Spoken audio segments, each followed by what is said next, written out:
going live also, and I'm also putting this for record.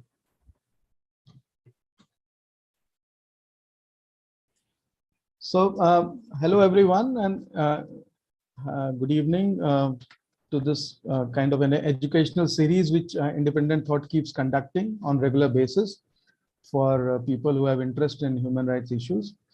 And this is purely based on our experience with interns. We do get a lot of interns, almost like on an average 4 to 5 interns every month. And this is something which we were experiencing during our discussion with interns, that many of these interns who are many times first generation lawyers and who are completely clueless as to what are the openings possibilities in the legal field, and especially in the human rights field. So a lot of interns who come and intern with us at Independent Thought, in our conversations with them, we realize that they have a lot of questions when it comes to human rights law field, in terms of possibilities, in terms of job opportunities, in terms of returns. What about having a mixed bag of thing, doing something else also, and doing some human rights work also, more like a passion than a profession. And so a lot of questions keep coming, including the possibility of doing a human rights work and going abroad for higher studies. So those kind of things always keep coming to me as question as at Independent Thought. And we always felt that this question somewhere should be answered. And in my last conversation with one of the interns who was interning with us, and he suggested that, sir, it will be very useful for students if we can get a on-ground perspective from people who have engagements with human rights in different ways. And so I chose a kind of panel who are not only very relevant to the topic, but also come with a little mixed background. So to start with, I'm grateful to everyone who has agreed to join. So we have Professor Dr. Manoj Kumar Sinha ji from Indian Law Institute. Most of you must be knowing him. And the reason for calling him is that not only he is a expert on international human rights, plus he has also been part of several institutions. So Indian Society of International Law and ILI, which kind of promotes also human rights studies, and not only does regular courses, but have specialized courses on diploma courses on human rights and all. In fact, ISIL, I remember during his tenure, it started the International Human Rights Diploma, which it's like almost like 20 years now, and has generated a lot of interest among even practitioners, even people from armed background, army background, or civil servants come and join those courses. So I think ISIL is one of the leading. So that's the reason I called Manoj today. And thank you, Manoj, for joining. And then we have Gaurav Agarwal. He's an advocate on record. Gaurav is has been in the Supreme Court for the last 23, 24 years now. And the reason I called him, not only because he's a good friend, but I think during his practice, Gaurav has also done a lot of human rights cases. So prison reform, right to education issues, where he goes to the field based on orders of the Supreme Court. Plus, lately has been part of several leading cases, including the COVID, where he has been appointed as amicus. So I would love to hear from Gaurav, and everyone would gain that how, as a very pure typical lawyer in the Supreme Court, how his human rights work has kind of become important, and how as a general lawyer also you can do a lot of human rights work. So that's something. So you need not be a purely human rights lawyer or a purely NGO lawyer or activist to really have a say in the social reform process or legal reform process. Then we have Leena Prasad. She's a lawyer. She is a pass out from Delhi University, and she has worked with a lot of leading lawyers, including Indra Jaisingh earlier. And while she continues to practice, I would love to hear from her that how both her experience in litigation and now more in terms of advocacy, how she looks at human rights law, and what are the possibilities and what are the challenges for a human rights lawyer, and especially she being the only female panelist today, also from a woman's perspective, that what Indian law scenario, the courts in India, many times we hear that courts are not very women friendly and all those aspects. So we would love to hear those aspects also from Leena. Then we have Tushar Achal. Tushar is if I can put it, he's more like a reverse swing. He started from a human rights background. He's a development professional. He did his master's in development studies and all. He worked for Child Rights NGO for a very long time, and then he suddenly decided that he must go abroad, get a little more, detailed studies in development studies. So he went to Glasgow, studied, and came back again. And then lately he realized he also must need to do law. So he completed his law, and now he's practicing as an advocate in Lucknow High Court. And obviously, he's bringing both his development experience in his legal practice and vice versa. So it will be very interesting to hear from him. Then we have Advocate Amitabh Sharma, whom I know is my senior. I know him from initial days that he started with a legal NGO called MARG. And after a couple of years, then he shifted to the corporate. Now he's completely a corporate lawyer, a very, very high flying corporate lawyer based in Bombay. So I have requested him to share why he shifted. And so that perspective will help a few students to understand that there are other ways also. So you may have chosen something at the initial stage of your career, and then you make a choice to shift to a different world. And finally, we have Sandeep Kochar. I'm taking his name in the last because he comes as a completely different from the crowd. So he does not have a law background. Sandeep is from he's an engineer, and then he studied in IIM, and he presently guides senior people, CEOs and directors and all, and more like a life coach for them, more like a career shaping advisor for them. So I wanted him to share his experience as to the struggle of career choices. It need not be only at the level of your college, but it might be at a different stages of your life also, where career choices becomes an issue. And one chooses, and then one makes a mistake, and then chooses some other profession or some other line in the same field. So with this background, I'll just share 2-3 things. One is that a lot of students who come to us at Independent Thought have very varied experience of doing internships. So when I listen to them, they if they are coming in their 3rd year or 4th year or 5th year, they have already done 5-6 internships before us. And many times they find that, sir, when we went to some ex lawyer in some district court or at the high court, we were actually made to sit at one corner with the files and do nothing. So there was no learning as such when we worked with some lawyer. And that's not completely true for everyone, but the different experiences they come with. And then many people realize that research is our forte. So I really want to do more research on the legal subject and write articles. So at that stage, many of these students, while they have kind of made some choice, ki I'll go to corporate, or I'll do a litigation work, or I will try for judiciary. Human rights comes as a kind of a additional thing that ye bhi kar lete hain, and this is another place where I can end up as my career. And also somewhere back around in the back of the mind, there's also a kind of a thought which they carry, is that my human rights experience will help me in getting scholarships and kind of easy admissions in the foreign universities. So with these mixed thought, many children struggle during their 5-year course or 3-year course. And we thought that this is a good opportunity where we can have a little interaction and help them out.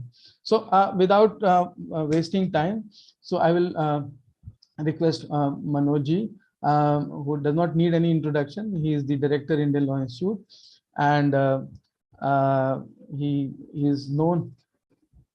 No, I'm not, Manoj, I'm not going to say Just a much. second. I think you have to. Okay. Thank you, So Manoj. thank you very much. And like first human rights, like no, not to be introduced. That has to be also protected now.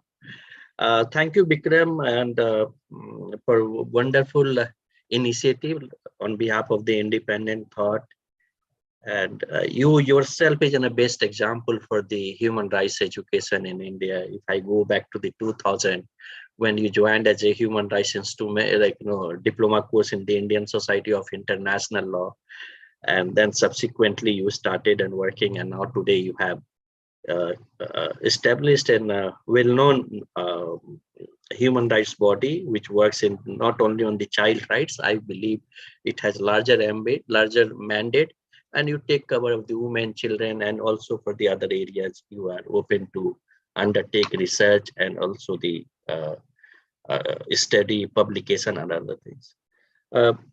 If we go back to the journey of the human rights in India, it's in the end of the 20th century, and particularly I think we can start from the Protection of Human Rights Act or establishment of the National Human Rights Commission of India in year 1993. That is the journey, and there are a number of functions the NHRC has, and particularly Section 12 of the Protection of Human Rights Act. I see there are three important subsections of the Section 12, like Section 12F, Section 12G, and Section 12H. There are three directly which relates to the human rights education. So like one by one, I'll just elaborate. The first talks about the Human Rights Commission has a power to study the treaties and other international human rights. So human rights, so like that is the on part of the human rights organization, particularly National Human Rights Commission, can study existing international treaties and make recommendation to the governments. And that commission has done, particularly in the case of the UN Convention on the Rights of the Child which we have signed in the 1997. It's largely because of the National Human Rights Commission. The second and third functions are very important. That is the Section 12G and Section 12H. Section 12G says undertake and promote research in the field of human rights. Undertake and promote research in the field of rights. And Section H talks about the spread human rights literacy. So these are the mandate of the National Human Rights Commission. And I remember very much clearly the time, limited time I spent as an intern long time back in the NHRC. And so that gave me some idea about the functioning of the NHRC, and particularly started with the first chairperson of the National Human Rights Commission, Justice Rangnath Misra. He wrote to the University Grants Commission, various universities, to introduce courses on the human rights, like in India. So first time, and that has led to the introduction of the teaching of a full-fledged course. So first it started with the diploma courses, like for example, Indian Society of International Law, Indian Law Institute also started. Now they discontinued. Aligarh Muslim University, there's the first university, I believe, that started MA in human rights by the political science department, not by the law department. Then Banaras Hindu University, all these started in the 98, 99 and 2000. Then National Banaras Hindu University LLM program in the human rights. But idea was also there on the side of the National Human Rights Commission to start a BA program in human rights. BA program in human rights, they started with the BA, but somehow it has not come. Now we have to come out and see the broad theme of your particular conference, whether there is an opportunity for the students, whether there is a option to students to explore. I see that options to explore is there any opportunity exist or something is there in the human rights education? Yes or no, that we try to understand is there. If you ask me a clear-cut answer regarding the opening, it's more human rights, then it will be very difficult for me and other persons also to say with strong conviction that yeah, definitely if you do the MA in human rights, you will get a job in the human rights in the teaching. If you do LLM in human rights, I see there are a lot of ifs and buts, because this number has not grown, not many university and colleges. So like, if a person or if academician, if a person or a young boy of 25 and 26 after doing PhD in the human rights wants to go to the in the university system, he can join in the political science or other department, but not in the exclusively in the human rights. That problem is still exists. That problem is still exists. And I had an opportunity in Calcutta. What I have seen Calcutta, they have MA in human rights.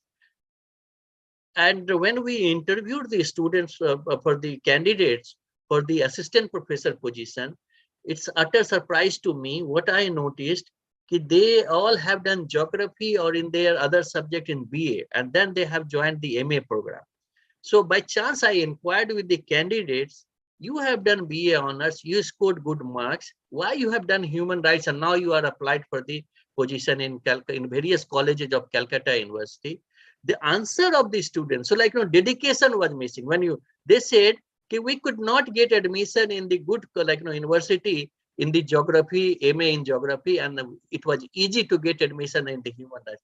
It was not only easy to get admission. After that, there 6 positions were there. We had only 4 or 5 candidates, all got a job also. But there was a lack of commitment. When you pursue the human rights, you must pursue with the from your heart, not with the, your brain. If you're thinking about, so it's the deep passion is required. What they thought about this course and they got a job. I'm sure wherever they are, they may not be pursuing with same vigor the way you are pursuing, the way Gaurav takes the cases in the Supreme Court of India and other high courts. So that passion is required for the human rights in career point of view. So if you have very passionate about the human rights, then one should try to enter in that arena. Otherwise, you may find a lot of difficulties there.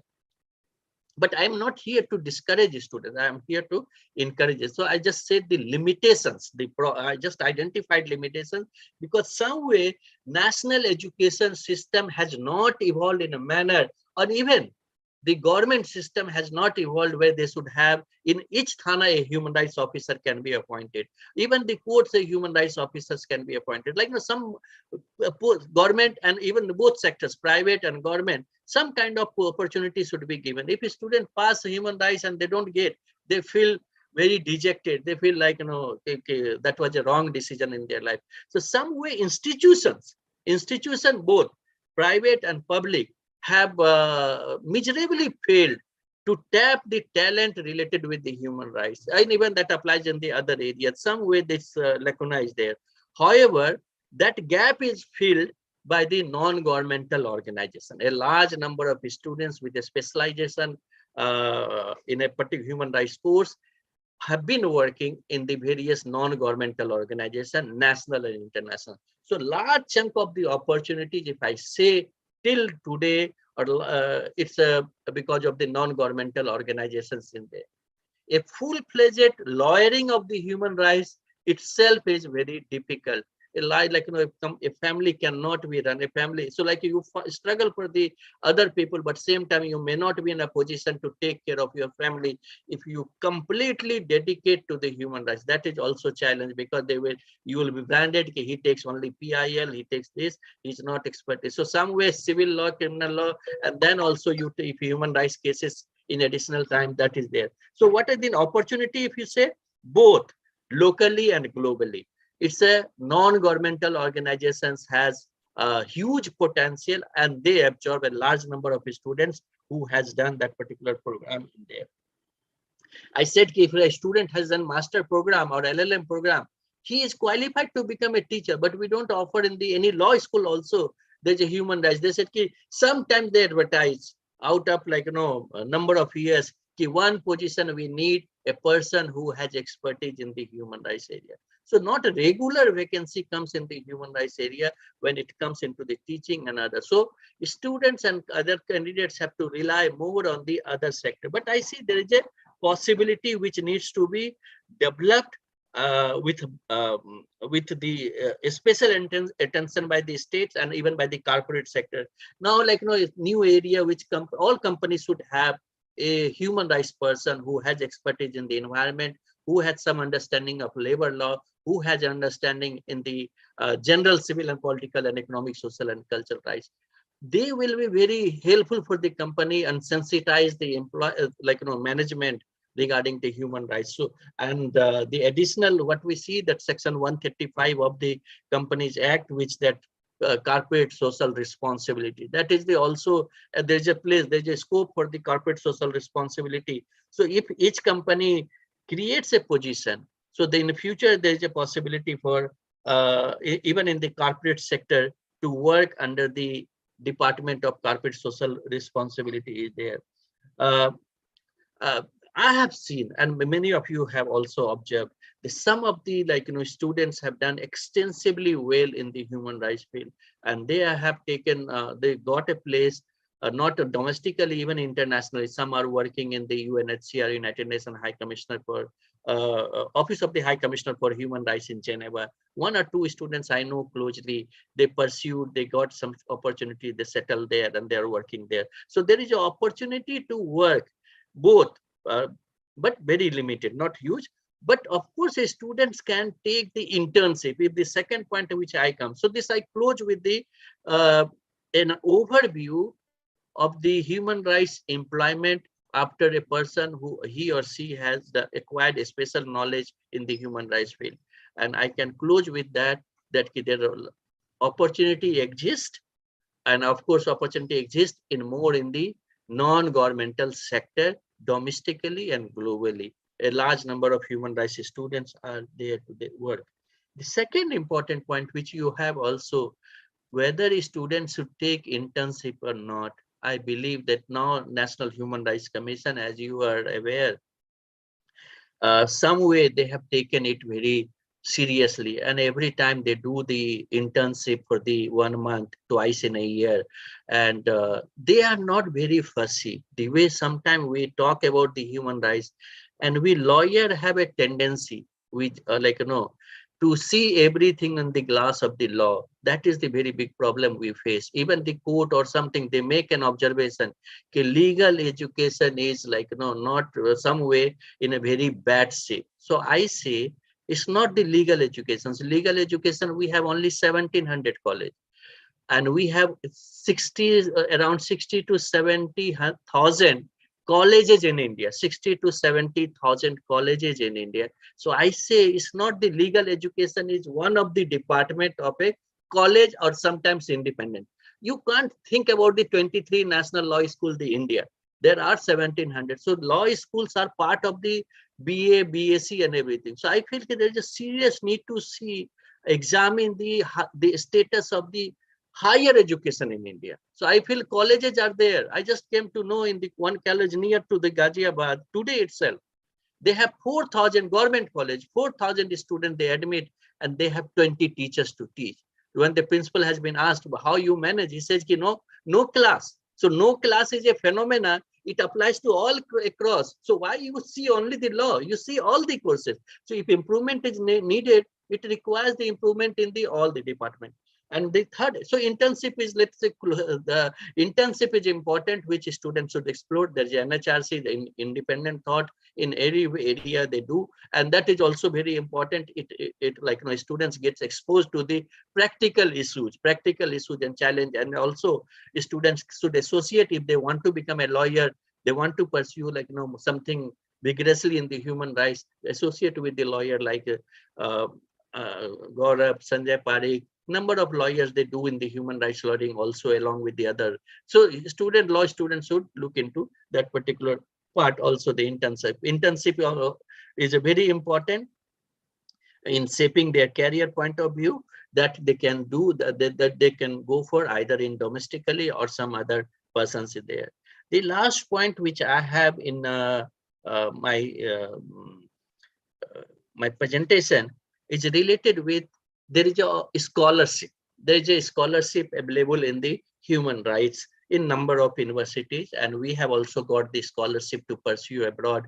Whatever opportunity I got, and I I could avail, it was largely because of some financial assistance. I could have not imagined to go anywhere without any, even the 10,000 rupees I could have not spent, but some scholarship was there which always facilitated for the short-term program, long-term program, even for the LLM degree, which helped me to there. So there are scholarship, and we have in various universities for that particular purpose. In students have to look into the various university, in particularly in the UK. In large number of UK university offers LLM in human rights. They also offer MA in human rights. Some European colleges also, universities also offer a human rights, and American university does. But the number are not huge, but they have some kind of support system as scholarship. In addition to that, there are earlier, like, in India, as you remember, Vikram, that British Chevening Scholarship was introduced in our time, exclusively for the human rights, offering for the University of Nottingham and University College of London, and one more in Essex University. The three universities, it's an old university where human rights has been taught for many years now. In the UK, many universities. So there are scholarship also in the global level where you can avail for the human rights, but in the various university outside, not in the another India. So if I conclude by taking overall situation of the human rights education, so I emphasize that a student should first feel that he feels about the human suffering. He has a deep respect for the rights of the other. He believes on the dignity of others. If he has a passion, then he must go. Whether opportunity is there or not, he or she will always follow the human rights route. It's not required you have to remember the constitutional provisions. You are not required to go through every time the judgments of the Supreme Court. Without knowing Supreme Court and High Court decisions, one can be a good human being and very empathy, developed, willing to help the other people, respect the other citizens, and whenever they require, they can approach the right person with the help of Bikram, another person is there. So those commitment is required, whether you want to become a teacher, whether you become to activist or even lawyer. A commitment, deep commitment with a sense of responsibility is needed in the human rights field. And because there are a lot of challenges, will be not sufficient adequate money. So these are the aspects will be secondary. If you have, of course you pursue, but because we don't want to give you a big hope the moment you come and then $30,000 or per annum or something will come. It will come. At least it gives you name, it gives you recognition, and it also gives you respect, and you feel okay, whatever you are doing, it's very worthwhile, and it gives you different kind of satisfaction which you may not find in other profession. And that is why I believe, and to some way I'm happy that we both, Bikram, myself, Gaurav, and others, try to see whatever limited way we can contribute in promotion and protection of human rights of the others through dissemination, or even going to the court, like independent thought. Bikram has gone long time back, that case also is there. With this I end, and I thank all the panelists here, and especially Bikram Srivastava for giving me a chance to share my ideas with all of you. Thank you very much, Bikram. Over to you. Thank you, Manojji. I there were a lot of questions, but I think in your speech you have already answered many of those questions. So I'll request Gaurav to share his own experience of Supreme Court and how he sees human rights as a lawyer's perspective. Thank you. Yeah, thank you. So while I am of the firm view that you must be dedicated, as Dr. Sinha said, but sometimes it happens that you just find yourself in a position where you just get interested even after having studied law. So that is the case where I believe I should address you, because if you are committed to a human rights perspective in college and you want to take a human rights course or you want to go for internships, you're perfectly okay with that. But it sometimes happens that while you are practicing law, you may choose or you may be given an opportunity to do some work which is strictly not so-called normal work. So I just want to share my experiences with you, because it's only from experiences I have learned. So I got a chance to work in prisons matter in 2013 or 14, when suddenly there was a letter written by one Chief Justice saying that there are a large number of under trials in prisons who are not getting effective legal representation. Now, strictly speaking, it's a lawyer who is helping the accused. That's all. It's a totally a professional brief. But if you look at it from a human rights perspective, it's huge, because what you need to do is that the client will not reach out to you. Now you have to, as a lawyer, reach out to the client, because the presence as such is a completely prohibited space. So that was a huge learning experience 15 years into my profession, having not done such work at all, never been interested in it, to actually find ways and means to reach out to people in different jails who are being deprived of their right to what you call legal aid, of approaching a lawyer, and trying to strengthen systems which would help them reach out to the legal system, either by getting bail or getting parole or things like that. So for me, it was something which I've never done before. I've never had any intention of doing any human rights work. It just happened by chance. And then you realize that your work, which you do for a private client, is going to benefit him at the most. But what you do in this kind of work, which is relatable to human rights, is actually beneficial to a large number of people. And it gives you a lot of satisfaction to do that work. It gives you a lot of learning, I think, most importantly, apart from other consideration. It gives you a lot of vision. It gives you a lot of thoughts. It gives you a lot of inputs which you'll never have if you are a private individual lawyer. So you meet a lot of people, you meet jail authorities, you meet jail lawyers, you meet people who have very small requests but very big difference to them. So then you realize that actually the work which is done by a large number of human rights lawyers are far, far greater than what you do for an individual. So then I have got associated with NCPCR, and I have got associated with National Women's Commission and Human Rights Commission in small manner. And then you realize that these organizations are really doing something, though their mandates are limited. But yes, as lawyers, you can definitely contribute in a different manner. I mean, there's what I call traditional lawyering, where you go to a law firm, or you go to a company, or you start your practice and you do the client's work. But if you have to do human rights work, you must be prepared that it takes a lot of effort to actually reach out to people. That's one point. The second point I wanted to make is, it is not necessary for you, if you don't want to actually start with a human rights lawyer or a human rights organization, it is not necessary according to me. You can do your own thing and simultaneously take 1 hour a day, 5 hours a week, 5 hours a month for just helping out. So you can do your traditional legal work. There is no doubt on that you can do anything you feel like. But if you have even 5% thought that, okay, I need to reach out, you can definitely join any of the legal aid organizations in the country. And on a completely pro bono basis, that is without charging money, you can offer your services. That is something which will really help you decide a balance, as Manojji was saying, something which you put in a human rights field exclusively may not be financially remunerative. But if you decide that, yes, I have a thought in my brain that I need to work towards human rights issues, you can take up any job, any vocation after having passed law. But if you have this much of interest, you can spend 3 hours on a Saturday, 2 hours on a Friday in any of the legal aid organizations, and everybody is happy to help get some additional help if it's on a pro bono basis. So that's a very big learning experience, which I have seen, like a lot of these organizations just have. They just are very happy to have a person like me saying that, all right, why Gaurav, why don't you do a case for me? I said, I'm very happy to do it. And I don't charge them, or others don't charge them.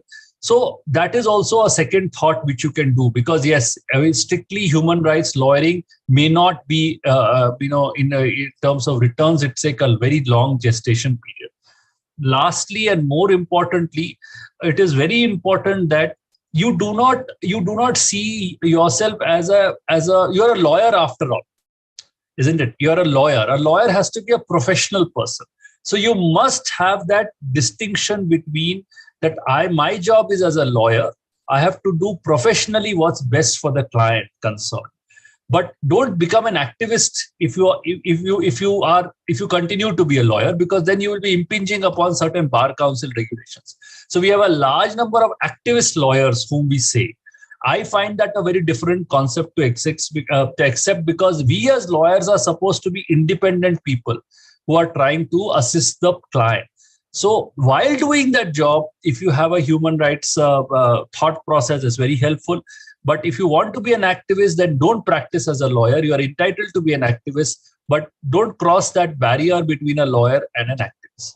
So with those thoughts, if you have any questions, I will not be here. So if Vikram can send the questions to me, I will be happy to send replies to them in writing. Thank you so much, Vikram. Thank you, sir. Thank you, Gaurav. Thank you so much. And I think the point you are making, that you can continue with your traditional practice and always devote time, and getting attached with so many organizations at the grassroots really can be an asset to those grassroots organizations, because every day they engage and interact with the community. There are so many issues at the level of the community, and what you said earlier was very right, that it may be a very small favor, but can make a very big difference to people's life. So thank you, Gaurav. Thank you so much. And with that, I'll request Advocate Leena to share her views. As I said earlier, she is the only female panelist today. So Leena, if you can also bring in a female lawyer's perspective and your own court experience, your own experience with working with leading female lawyers on issues of women rights and all, and then your general understanding of the sector, which you have been there for like 23, 24 years now. So over to you, Leena.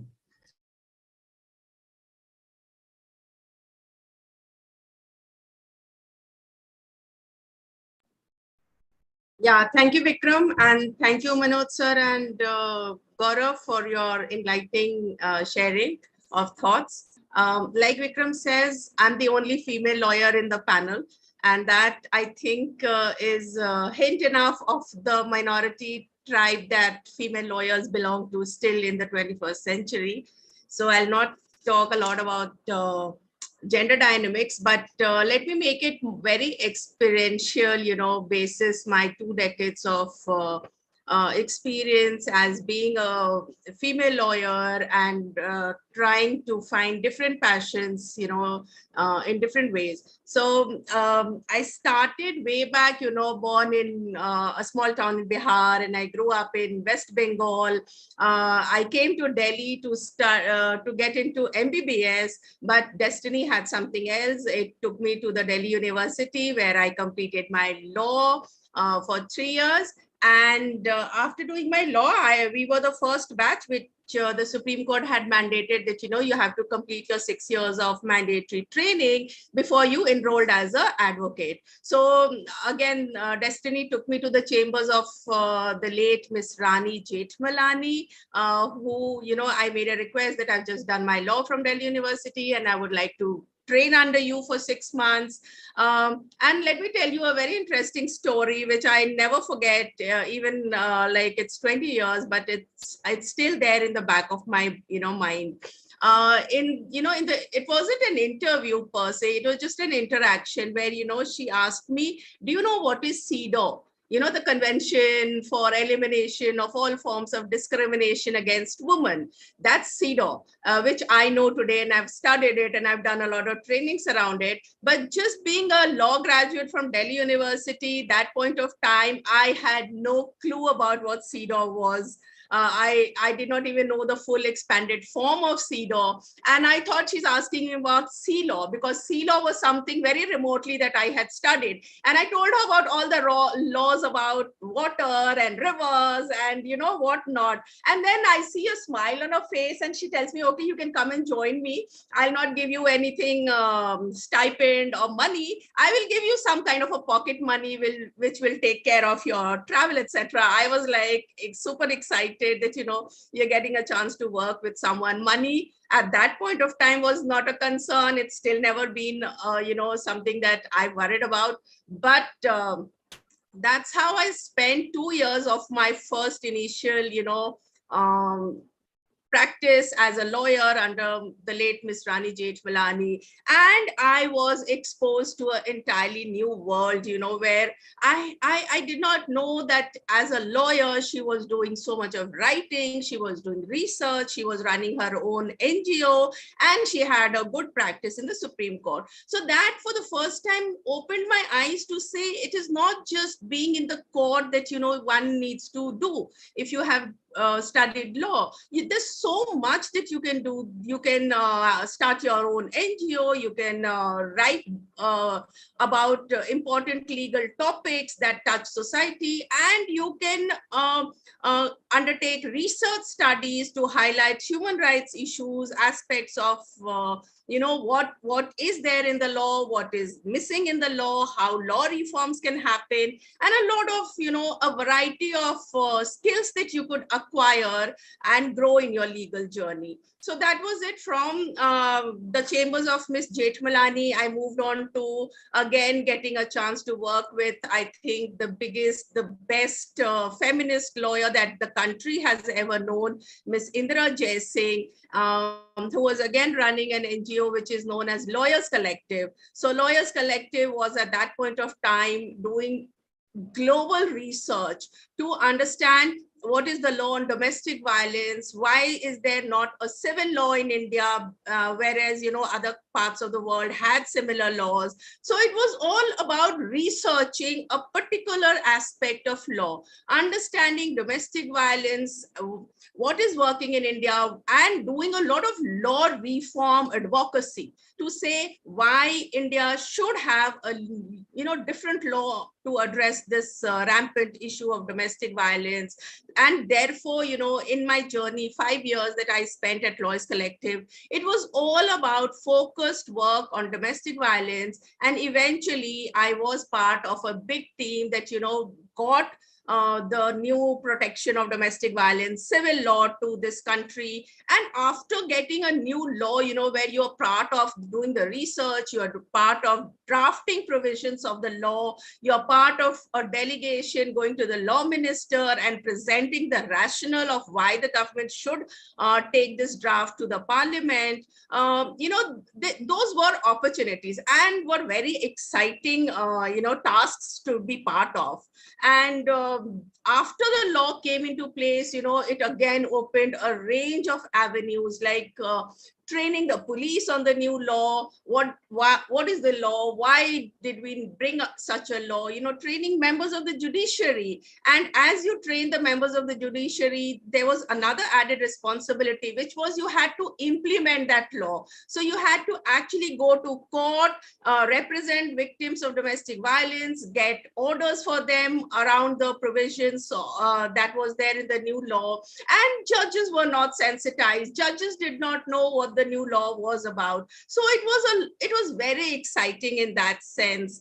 And after that, I moved out. I decided to do my own practice. I spent a good 5 years in Patiala House, the Delhi High Court, trying to say that I've done enough of the Supreme Court and High Court. I now need to actually understand and do a lot of domestic violence cases in the trial courts, because that's where decisions are taken. That's where law is made or broken. And as an independent practicing lawyer for 5 years in the different courts of Delhi, I got tagged as a legal aid lawyer. You had no dearth of cases. You had victims, and there were stories from morning to evening that you get to know. And it also gave you a lot of opportunities to take up regular matters of bail, of property cases, of drafting a will, which actually kind of said that yes, you can earn also through your different cases, but you can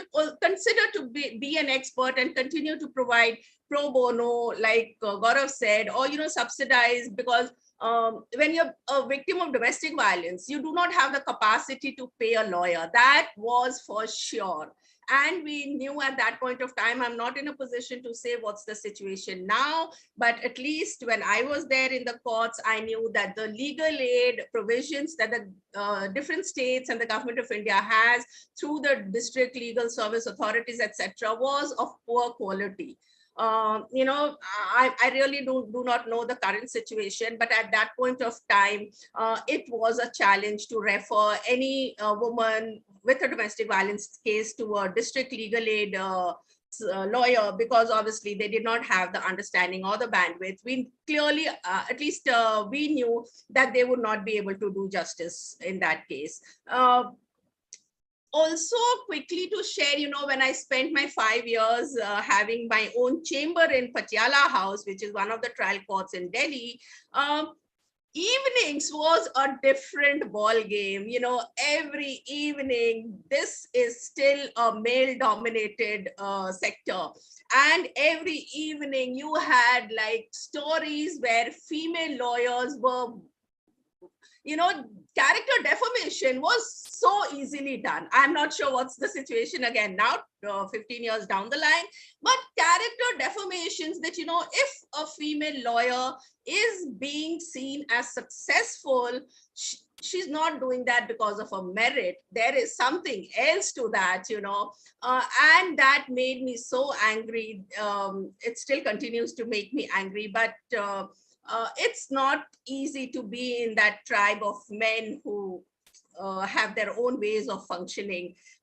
Eventually, I think the stress that one has to take of handling domestic violence cases on a day-to-day basis had its toll on me, and I decided to call it a day. And then again, I thought, let me go back to what I was doing at Lawyers Collective, and that took me to CRY, which is a child rights big organization. And I spent a good 7 years in child rights and youth, trying to work with, mainstream young people, trying to train them on what is rights of children, how do you become change makers for children. So there were young people from corporates, there were college students, and we called them interns and volunteers.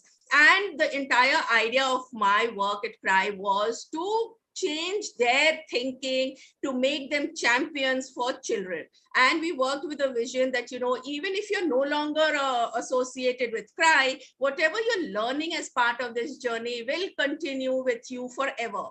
And, you will be able to kind of give back to children, be their voices, be their champions wherever you go.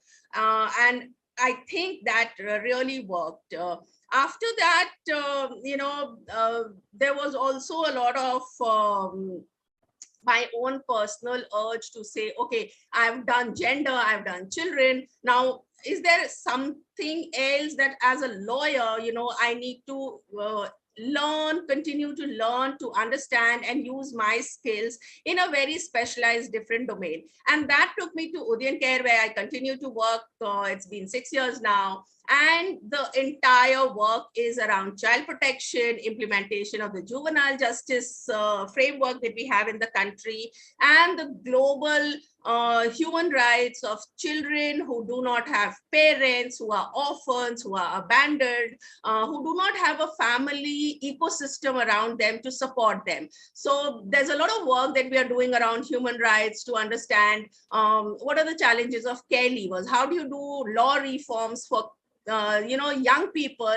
who as children, because they stayed in a juvenile justice system, but after 18 they have turned out and now they need to be on their own. What is the law? How are their human rights, their right to housing, their right to employment, their right to study? How are those being ensured through policy, through the legal framework, and also looking at what's happening globally? So, trying to bring some global experience and expertise back to your country. That's I think what I've done so far. And if I have to sum it up quickly, I think it's been a very enriching, it's been a very, like Gaurav and Manoj, both of them said, you need to have that passion. You need to understand what drives you. I don't think I was cut ever to be in a corporate or a law firm. I wouldn't have been happy. Maybe I would have made some more money, but at least, going back home after a tired day and being able to sleep with joy, those are the factors that, you kind of get in return if you're associated doing human rights work, you're working in a social development sector. And individually, it's a personal opinion, I think still the country has a lot of avenues and opportunities for female lawyers to just give their best, give it back to society. How do you start using your legal skills to, bring about change? The social issues are so many, and the social development sector definitely needs more lawyers, more legal minds. It cannot pay you appropriately if you are doing some other aspect of law, but it certainly will kind of give you more joy and satisfaction. I still think why, and I question myself why the NHRC that Manoj sir referred to does not have a female head, even so far. So there's many, I think, such gaps that we can identify if we sit down and look at it. So I think that's it from me, Vikram. And I think also to say, that what to the point that Gaurav mentioned, that human rights work always has to be pro bono. I think it's not always about pro bono. It gives you lesser in terms of monetary financial benefits, but today there are options for people with law training to get good salary packages in the development sector. Global NGOs are now in every part of the country, and so you can just experiment and try your passion out there. So over to you, Vikram. Thank you so much, Leena. In fact, I will like to remind you what you missed. In fact, your experience with the road safety organization, and why I'm hinting towards that is also the fact that now every day, even with my kind of experience, I now realize there's so many areas which are still unexplored from the human rights perspective, and now emerging issues like, say, business and human rights. Now, the moment you look at the business and human rights perspective, you can penetrate into any aspect of even the commercial world. And so, like why I'm specifically mentioning about this road safety thing, which I know you have worked upon, is the fact that now road safety would not have been an issue 20 years back or 15 years back. But now today there are organizations working, and NHAI, NHAI, they have a dedicated fund for such work, where road safety is a very, very important aspect of the highways being built in the country. So I am saying there are a lot of issues. We are still, I think, focusing on the top 15, 20 issues when we think of human rights. Beyond that, there's an emerging field. Recently, we have been working on environmental pollution because of the e-waste, which is India has become a kind of a dump yard, where from all the global sources, India, there are a lot of big brand companies who buy e-waste from other countries, and then they get into this extraction of different kind of metals from it.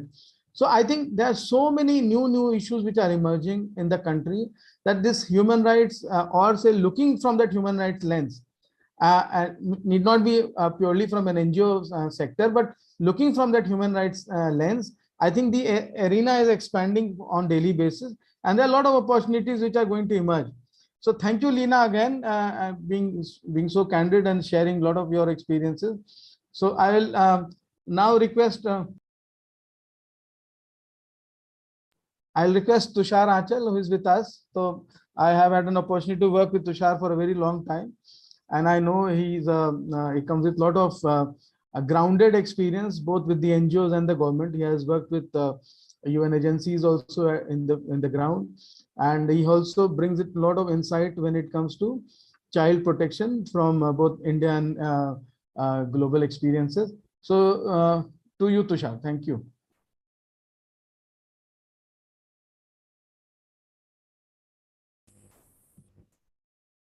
So thank you so much, Vikram, and thanks to Manojji, Gauravji, and Leena on talking about these issues. Because what I'm going to talk about right now is something what is linked with which Gaurav has very candidly highlighted, and Leena has emphasized on that. So let's start with a very basic statement, which I feel has been a core of my understanding of human rights and law. Uh, that human right is the last, but the first priority in law. So the people want, or the government want to have a law on human rights, but they does not want that it address complete paradigm of that uh, victim or the society or the vulnerability to be addressed under that framework of law. Coming back to the very issue which you have been fighting for so long on the child marriage, and which is the law way back when we in 1950s we have created 70 years of it, and still we are not able to ban completely child marriage in India. And there are so many elements that we have seen where there is a protection within the law to provide an opportunity to have a relationship with a wife which is below the age of 15 years, and which have been a core of your debate. You and Gaurav have been on the verge of it to discuss about that. And the remedy that you got from that is under 198 CRPC, where where that if a wife files a complaint, then it is going to convert it as a rape complaint, which in practice that has never happened in Indian system to actually look at it that way. So, so people want to see that, okay, I have a law, I have a human right law, but whether that law is effective or not is a huge, big question. Whether that law is properly supported by the financial instrument or not, whether those laws are passed by the finance ministry, finance commission and not, is a big debate that we have been keep talking about. So most of the social laws that talks on the human right perspective does not have a lot of a financial component into it to support the implementation of the law, whether it's be the POCSO, it's be the Juvenile Justice Act, it's be the child marriage, child labor, bonded labor, number of laws which have come is the without the support of the appropriate financial and implementing instruments into that. And the governments have an obligation, but the question comes when these obligations are not seen with the will.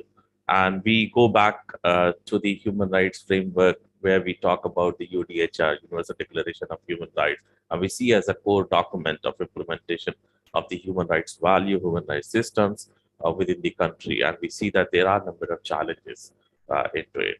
So I'm going to talk a lot about from my own perspective of working with the children. And in that, there are a number of times when I felt that as a lawyer or as an activist or as a social worker, where you are working with a social organization, you see that there are not so much things need to be done.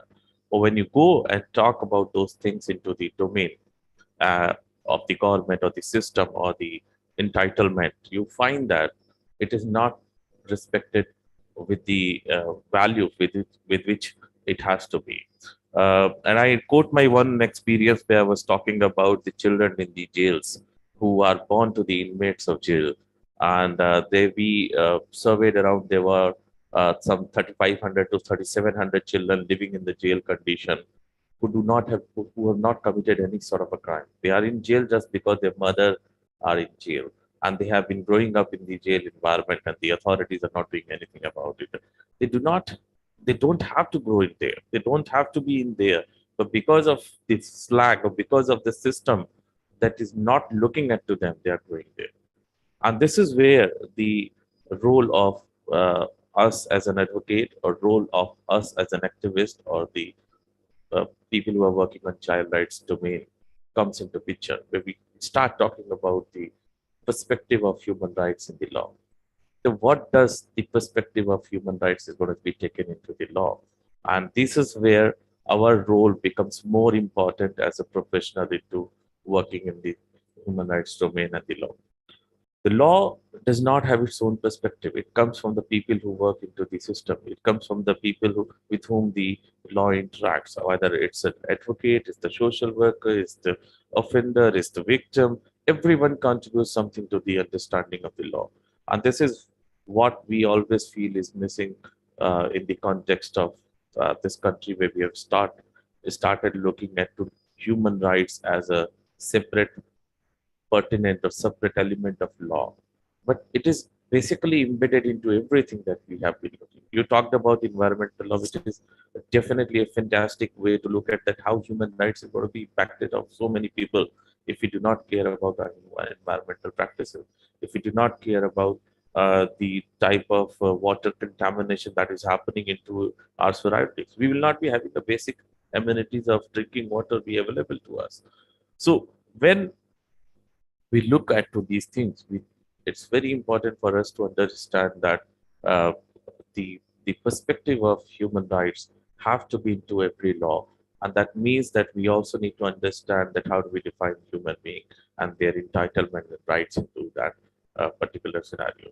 Uh, the at times when the law is being constructed or designed or debated, a lot of uh, lot of incidents we have seen that the court has to come into picture to tell the government, okay, this is what you need to be done.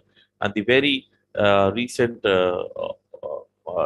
point into that is the victim compensation scheme, where court has to come and tell the government, okay, come on, this is, you cannot basically differentiate between the rape victims on the basis of their caste, on the basis of their popularity or the media coverage and other thing. It has to be standardized, and the court has asked government to basically form the rule onto that to basically provide an understanding that what could be the compensation to the victim of rape should be getting.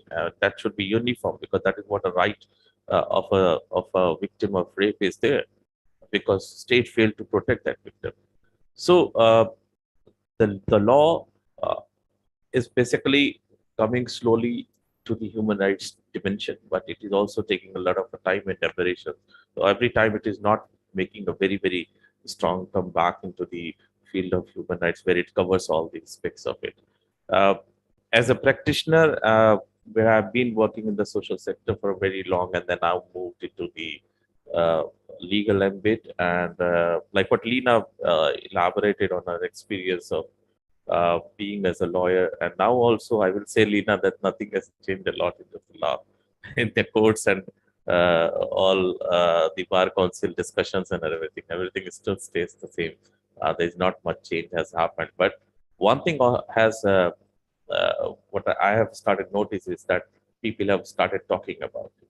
And our role as a lawyer, our role as a expert over people working or as a law graduate should be in terms of uh, looking at to what contribution we are making back to the society, what contribution we are making back to our schools, educational institutions, the law colleges. We might practice law for ourselves. We might practice social work. We might go into the litigation. We might go into for providing advisory services to legal. But we can also think about contributing some of our times if we don't have that enough time to basically work on the human rights law. So we can also look at the contributing into that. The last point is again is something which is very near to me, is the government perspective on people who actually talk on human rights law. So there has been a lot of a debate about Protection of Human Rights Defenders Act, and there has been a time that in India these laws were introduced into the parliament but has not been successfully applied or successfully accepted by the Union of India to be within the constitutional framework. And this puts a lot of a challenge with the people who are working in the human rights defense. And we've seen that it has made a lot of increasing assault on lawyers, on media people who are working under the human rights domain. So, with that perspective and with that uh, elaborations, my last statement would be that human rights is basically a perspective that you own, and the way you look at to think is definitely going to make a difference in the law, in the society, in the media, in whatever field you are. So, thank you, Vikram. Thank you, Professor. Thank you, Tushar. Thank you so much. And just one question from my side. This, choice of, undertaking LLB and then getting into practice after so many years of experience of working with or say working on issues of human rights. So if you can share a little on that, and then I'll shift to the next speaker. Thank you.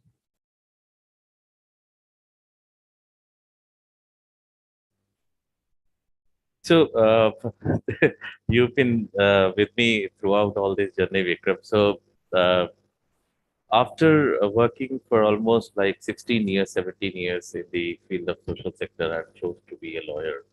And the reason is that whenever you try to make a change and whenever you try to put in effort of yourself, you find yourself at the crossroad of the legal institution. So wherever you are again, when you try to reach out to demand rights of people, you are standing on the crossroad, always on the crossroad. So I remember my very personal experience of working with the children in the care homes, and we have been fighting on the two very important elements of it. One is the missing children and the quality of care which is being provided in the institutional care CCIs, and we filed FPIL in both of the cases, and we thought that okay, these are going to be a very path-breaking elements, and at times we felt that we don't have lawyers. At times we felt that we don't have people who can basically take up these assignments in the perspective that we are looking at to it. And we did got some good judgment, but again, I feel that the justice was not done in the completeness of it. And there are a couple of incidents, very personal incident into that domain, which led to believe me that if you have to be into the rights framework, you have to be a lawyer. You have to advocate for yourself. Now, advocate does not mean that you go and stand within the court and you start talking. Advocate means that if you are in schools, if you are going, you be taught law, you be taught to be advocate of yourself. Is if you are a victim, you have to take a journey from victim to survivor to advocate for yourself. If your right is offended, you have to take a journey for attaining that right. And this you is becoming very important. So you have to step forward. And we remember we used to say in CRY way back that we need to put the right step forward. So the right step needs to be forward, and we have to always be considerate. And today, when I thought, okay, these has been long time uh, that we have been trying, and we always be at the crossroad of judiciary, and we see that it, judiciary is the end resource for everything that we are looking at. I decided to uh, start doing law and practice it, so that basically what I've been talking about, we've been preaching into the field, we've been talking about people to access law for their violations and see the change. How does it actually work into the code, and what can I do into that? It might be very small. I don't think that I will be able to contribute a lot whatever you have done, but definitely when the numbers are growing and the people's expectations are building up, it gives you a bit of a satisfaction. And again, I'll go back at times. I will go back, which is my dream element of working for the children who are in custodial custody, basically jail custody, who are uh, living in the jail conditions in UP and other states. So I look forward to that work as well. And in the coming times, I'm going to take that up as one of the core idea to work on this issue. And this is one of the reasons where I came back to law, where I thought that if you have to do something in law, it has to be. Next. Thank you so much, Tushar. And I would like to invite Sandeep now with us. Sandeep is there with us. And Sandeep, as I said, is a engineer, and then he did his management from IIM. And Sandeep is also the founder of Blue Minds Consulting, and he's one of the leading voices on LinkedIn. I remember a couple of years back, he was among the top 20 rankers on LinkedIn.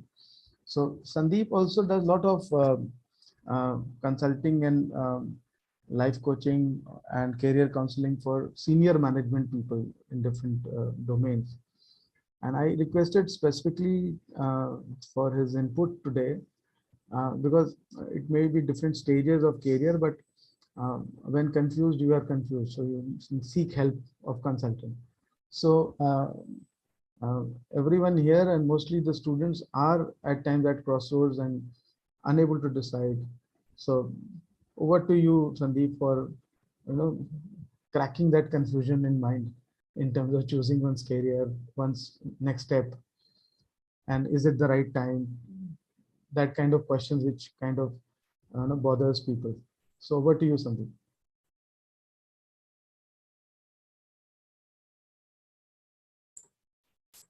Thank you, Vikram, and thanks Tushar and Hina, Manoj, and Gaurav.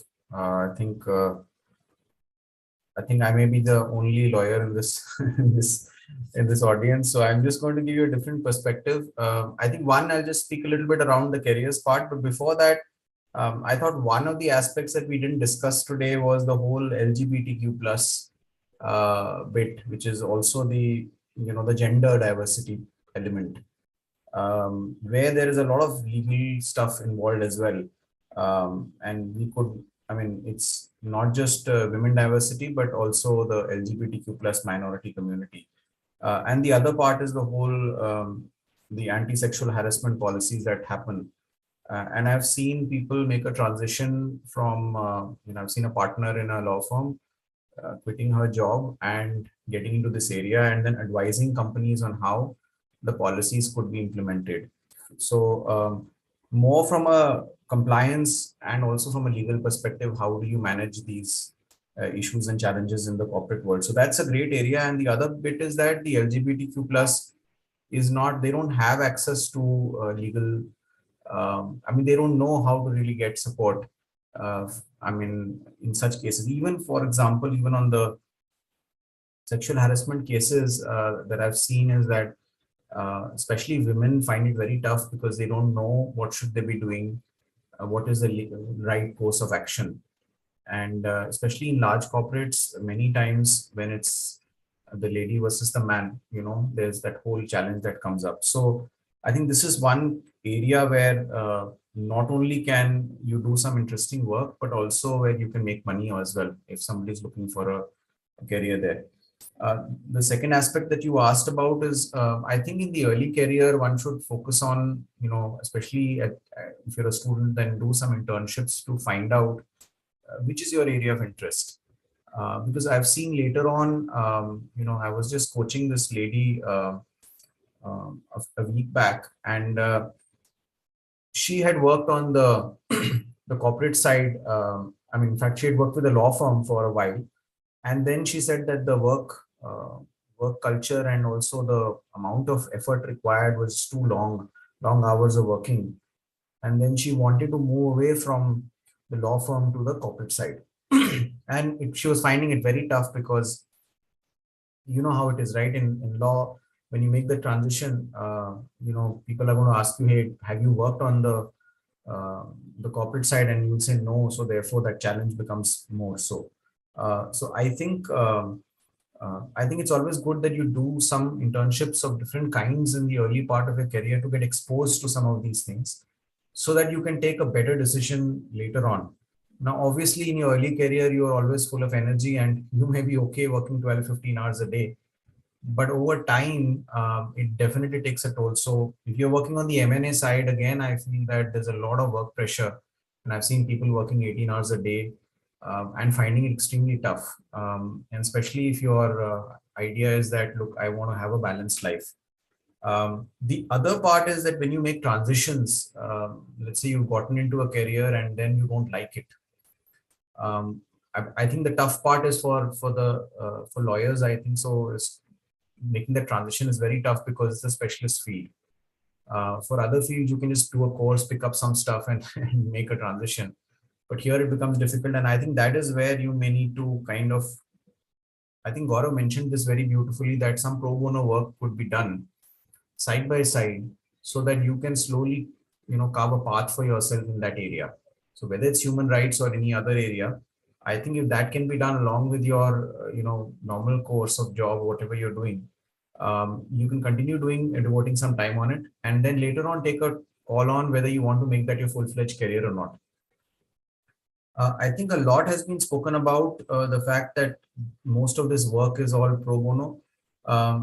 I did work with a not-for-profit organization, and where I saw that person with a legal background was working on human rights. So there are jobs available, especially in international NGOs, and they pay pretty well.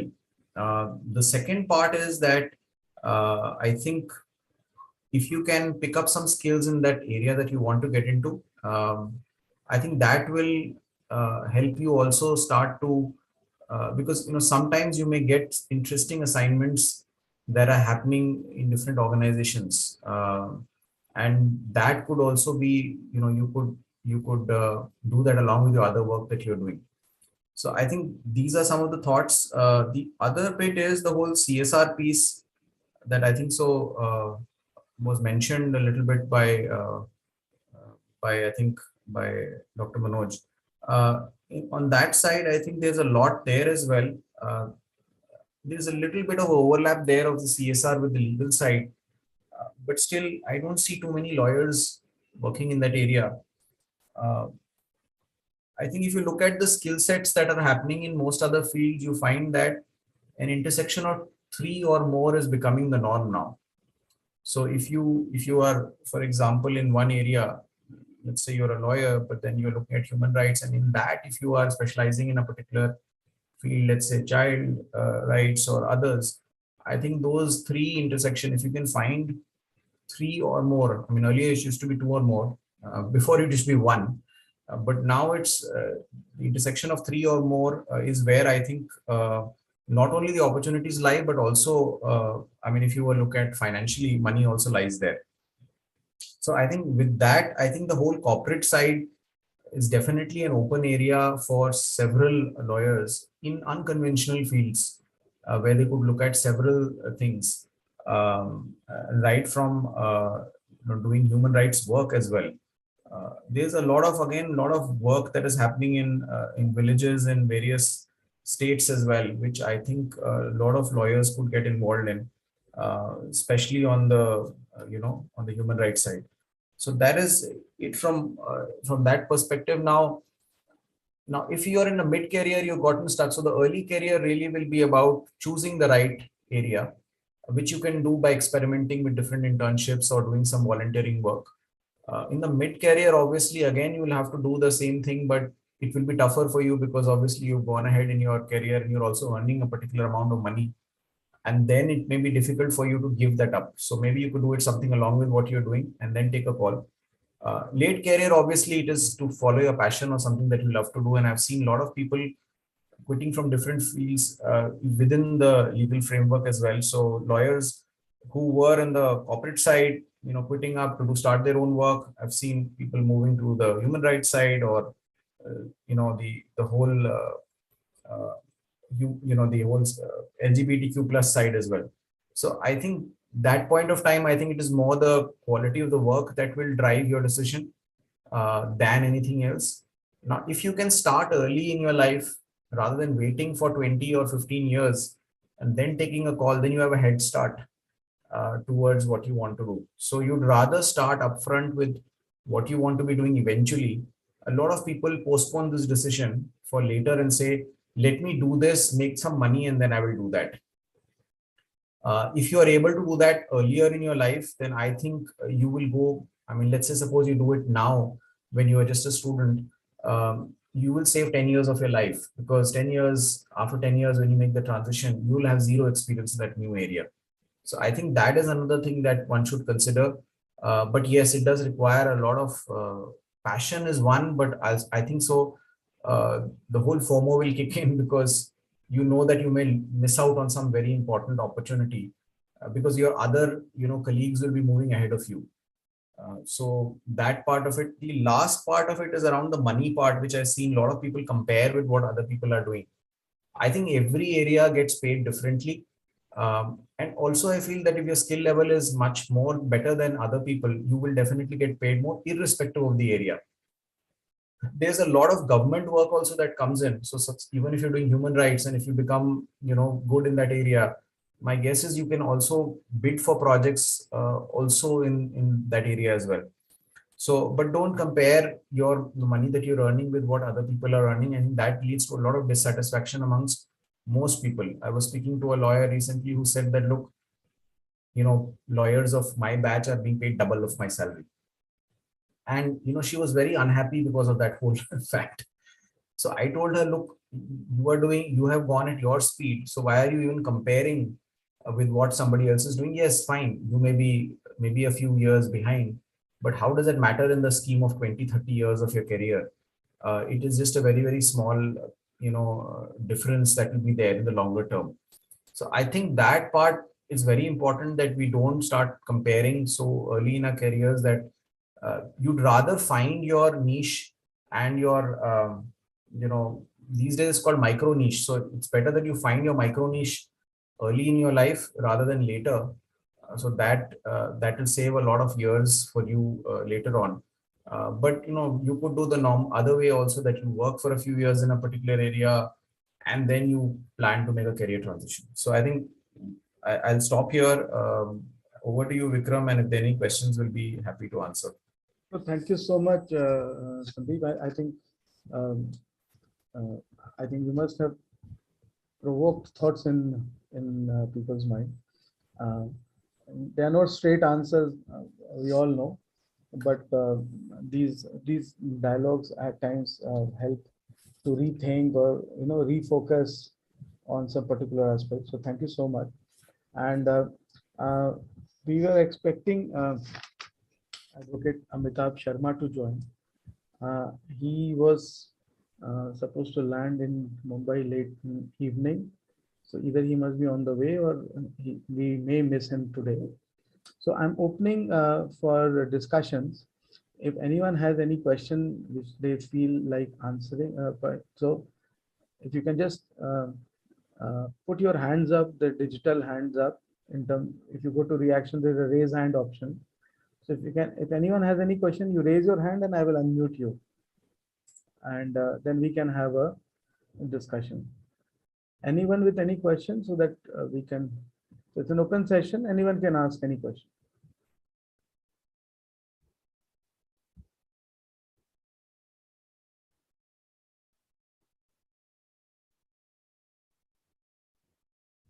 So I think there are hardly any questions. There were a lot of questions which people had sent earlier, and a lot of questions have already got answered. The first question was how to build career in human rights while living in small town. So I think Leena started with her own background, from where she came to Delhi and how then she has, developed her own career and all. There were one specific question, career options after LLM in human rights. So I think that has also got answered. So most of the questions have got answered, and questions which I find relevant for today. There were a lot of personal things. Few people have asked for some personal issues not related to the EA. So I will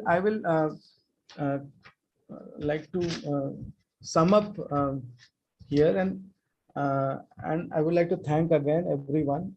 And this live on YouTube will also remain on the YouTube.